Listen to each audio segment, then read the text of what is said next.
Welcome to the Cabaret at the Kit Kat Club, a sinister and visionary new revival of the classic Broadway musical, direct from London's West End. It stars Oscar and Tony winner Eddie Redmayne as the MC, and Perry Mason and Glow star Gayle Rankin as Sally Bowles. Paul's here now with the story.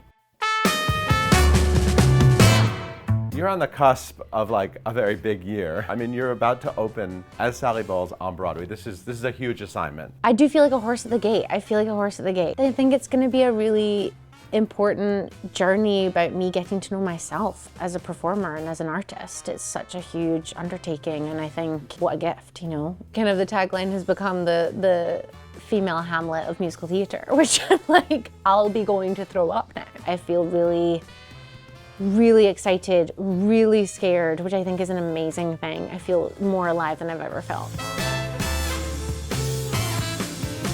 Have you had a meet-up with Eddie Redmayne, a chemistry test, or, I mean, I don't know if do the MC and Sally Bowles need to have a lot of We actually only spend chemistry? about 5 minutes on stage together. We kind of talked about that, but the first time Eddie called me actually was after I got the part. He's a producer on the show and extremely involved and is deeply humble and so deeply committed to this project. We got to talk about how there is an umbilical cord between those two characters, and this production really explores that. He's wonderful, and we've spent some time together, and we just were texting today about how real this is all getting.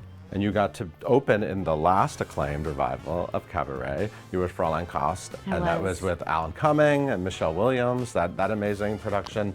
You know, at that time, that was like 11 years ago, we interviewed you for Broadway.com, and for that Fresh Face feature, you said you were preparing for that role by watching strippers come in and out of scores. That was that was your deep preparation at that time. So how does one... Wow, take me back, Paul. That took me back a decade.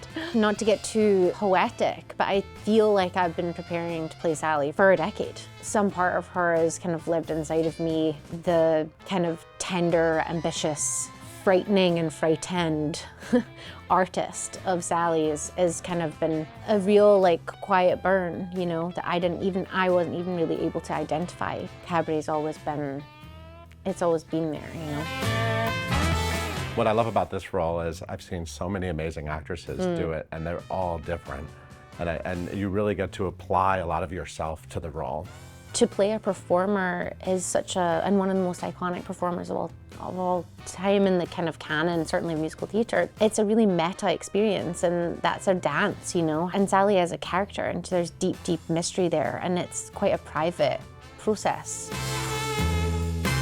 So is it fair to say you've had this Sally Bowles dream living inside you? Have you thought actively about playing this part? And when you heard it was coming back, were you like, I'm gonna go for this? Not actively. When it came across my proverbial desk, you know, from my bed, on my laptop, I was like, should I audition for Cabaret? And my agents were like, yeah, it's a leading lady moment, and that's an honor. To be seen in that light is humbling and moving, and, you know, lights a fire under my ass. I really wanted it. I think I've always wanted it, and it's a vulnerable thing to admit.